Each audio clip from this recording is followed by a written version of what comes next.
আজকে আমি বাসায় ভাতের নর্মাল চাল দিয়ে রান্না করেছিলাম ফ্রাইড রাইস। তাই ভাবলাম রেসিপিটা আপনাদের সাথেও শেয়ার করা যায়। প্রথমেই আমি একটি পাত্রের মধ্যে দিয়ে দিলাম পরিমাণ মতো সয়াবিন তেল। তারপর দিয়ে দিলাম কিছুটা রসুন কুচি। রসুন কুচিটা ভাজা ভাজা হয়ে আসলে এখন দিয়ে দিলাম পেঁয়াজ কুচি। পেঁয়াজ কুচিটা কিছুটা নাড়াচাড়া করে এখন দিয়ে দিব ফ্রাইড রাইসের জন্য কেটে রাখা সবজিগুলো। এখানে আমার হাতের নাগালে যে সবজি ছিল ওইগুলোই আমি ব্যবহার করেছি। প্রথমেই দিয়ে দিলাম বরবটি, তারপরে দিয়ে দিলাম গাজর কুচি, তারপরে মটরশুঁটি, এরপর দিয়ে দিলাম বেশ কিছুটা কাঁচামরিচ কুচি। সবজিগুলো দেওয়ার পর এখন আমি খুব ভালোভাবে ভাজা ভাজা করে নিব। সবজিগুলোকে একেবারে সিদ্ধ করে ফেলা যাবে না। এখন আমি মাঝখান দিয়ে একটু ফাঁকা করে দিয়ে দিলাম একটা ডিম।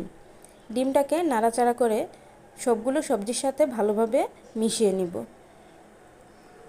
সব কিছু একবারে মিশিয়ে নেওয়া হয়ে গেলে এখন আমি দিয়ে দিব আগে থেকেই সিদ্ধ করে রাখা ভাত।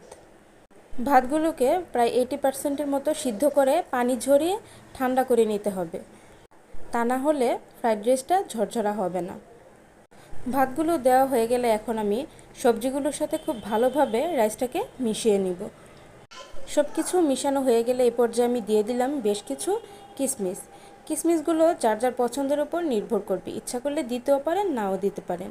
এখন আমি খুব ভালোভাবে মিশিয়ে নিয়ে শেষে দিয়ে দিব বেশ কিছুটা ঘি। ঘি দিলে কিন্তু ফ্রাইড রাইসের স্বাদ অন্যরকম হয়ে যায়।